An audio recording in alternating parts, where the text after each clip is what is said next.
Shalom, shalom, shalom watu wa Mungu. Naitwa Apostle Johannes John. Karibu kwenye madhabahu ya Shining Star Heaven Embassy.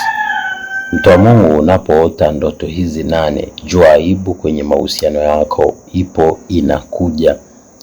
Watu wengi wapo kwenye mahusiano lakini hawajawahi kuwa na furaha, amani, na wamekuwa ni watu ambao wanateswa, wananyanyaswa, wanaendeshwa, na wamekosa furaha kabisa kwenye mahusiano. Unapoota ndoto hizi, Mungu anataka akuonye kwamba mahusiano yako yanakoelekea siko. Chunguza, angalia, je, ni mahusiano ya ndoa au ni ya uchumba? Mungu anahitaji uchukue hatua. Ndoto ya kwanza ni ndoto unaota unakoroma ndotoni. Ushawahi kuona unaota unakoroma? Kukoroma na kutoa udenda ni ishara ya dharau, ni ishara ya kukosa amani, lakini pia ni ishara ya kukosa heshima. Ndio maana mtu anapokoroma huwa watu wanamdharau, anadhalilika.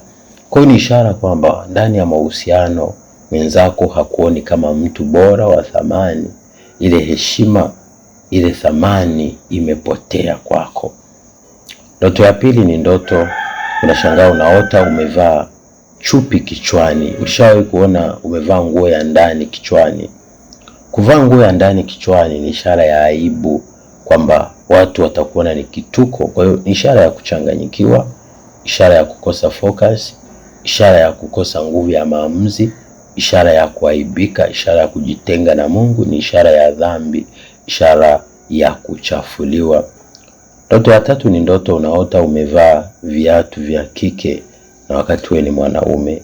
Kuvaa viatu vya kike na wakati wewe ni mwanaume ni ishara ya kukosa madaraka kwenye mahusiano, ni ishara ya kukosa heshima kwenye mahusiano, ni ishara ya kukosa thamani. Ina maana utadharaulika, utaonekana wa ovyo, na utaanza kuendeshwa kama gari bovu bila kujali wewe ni mwanaume.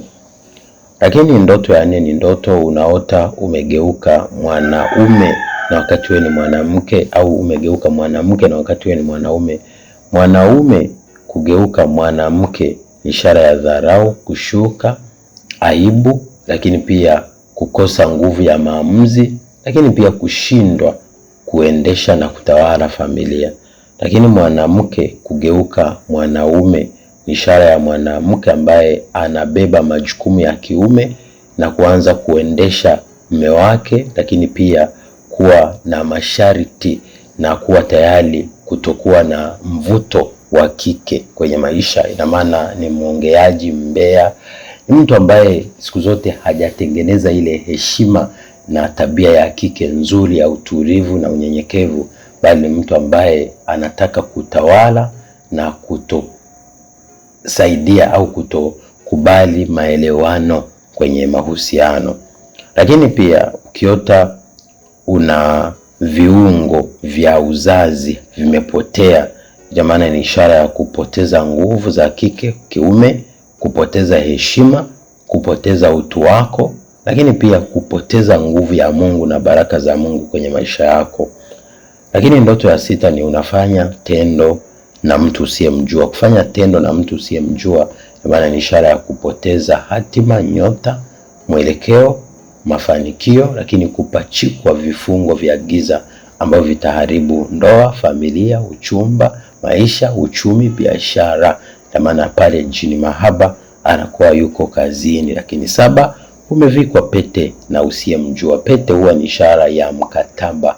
Kwa ukiona umevikwa, umeingia mkataba usiojua, sasa inawezekana ni mkataba wa kishetani, kwa sababu shetani yeye ni kuchinja, kuiba na kuharibu. Basi jua anakuingiza mkataba ili achinje, aibe na haribu maisha yako kabisa.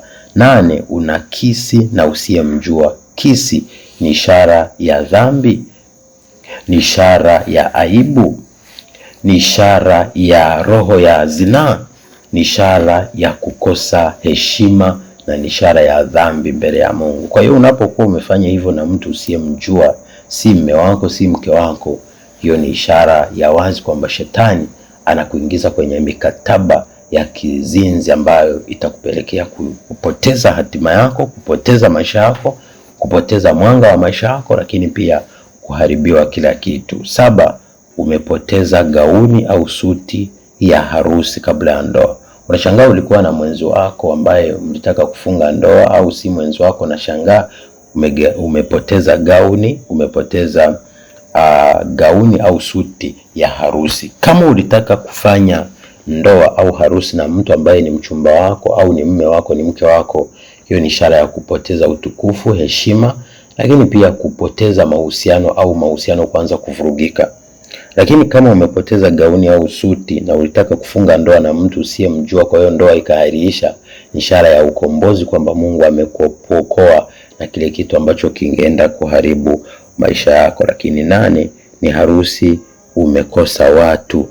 Unashangaa ulikuwa na harusi na ni mtu kabisa, mpo kwenye ndoa ambaye mlitaka kufunga lakini kwenye ndoto.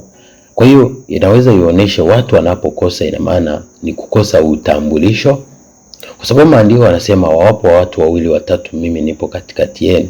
Lakini pia ukifuatilia maandiko unaangalia kwamba alipowaita watu kwenye harusi wasitokee, aliamua kusanye wengi waje kwenye harusi. Kwa hiyo harusi inanoga kwa watu, ina maana watu kuwepo huwa ni ushuhuda, kuthibitisha, lakini pia kuonesha kwamba unachokifanya ni halali. Ukiona watu wanashindwa, ina maana kuna vizuizi, kuna vikwazo, kuna adui anataka either harusi yako isifanikiwe au chochote kile ambacho kingekuletea furaha na shangwe kwenye maisha. Adui anataka disappoint kila kitu. Ina maana ni adui ana mpango wa kutaka kukutengenezea aibu, lakini pia kukukosesha mafanikio na furaha kwenye maisha au mahusiano kwenye maisha yako. Unapokuwa umeota ndoto hizi, chukua hatua ya kiimani, cancel kila mipango ya adui na uanze kuishi kwa furaha na amani na maisha masafi. Naitwa Apostle Johannes John, nawapenda sana. God bless you, be a shining star. Thank you for watching.